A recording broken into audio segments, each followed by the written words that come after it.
So, whilst I've got a few minutes, I thought I would tell you the history of our drop-in meetings.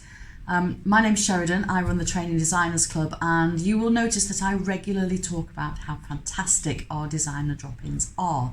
But they didn't start out being fantastic. It took a while to get there. When I first started the Training Designers Club, I had the idea that I would have my door open at certain times during the week, a time when I would just put my Zoom on, let everybody know that I was there and they could jump on if they had a question. And that's how it started. And people would just jump in for 10 minutes and say, oh, hope I'm not disturbing you, and can I just ask you this? And then they'd disappear again. And then, maybe somebody would be in the room and someone else would go, oh, I'm really sorry, I didn't mean to interrupt. So it's like, no, come on in, you might have something to share. And before long, people were turning up on the dot. So I said I would have my Zoom room open, the drop-in, I would be available from 1 o'clock till 2 o'clock, and then people would turn up at 1 o'clock, and then there'd be people turning up a few minutes beforehand.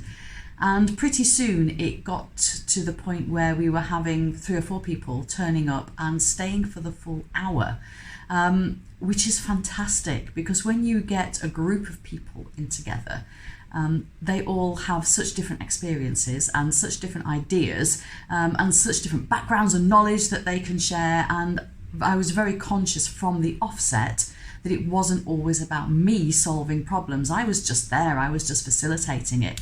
Obviously, if only one person turned up, then I would do my best to help them personally. And that's how it all started. So now I have my drop-ins every single week. I always say to people, you don't need to stay for the full hour, and sometimes people don't because they've got another meeting coming up for whatever reason, but generally people do stay for the full hour.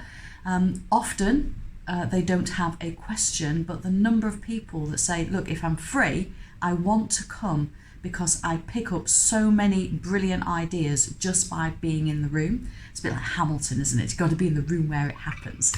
And I just absolutely love it because I never know what's coming. Just occasionally someone will ask a question and I'm like, I really have got no experience of this, but 9 times out of 10 somebody else does. And that's what makes it so blooming amazing and so unique every time, and so inspirational, because then as a result of that meeting, I don't record them.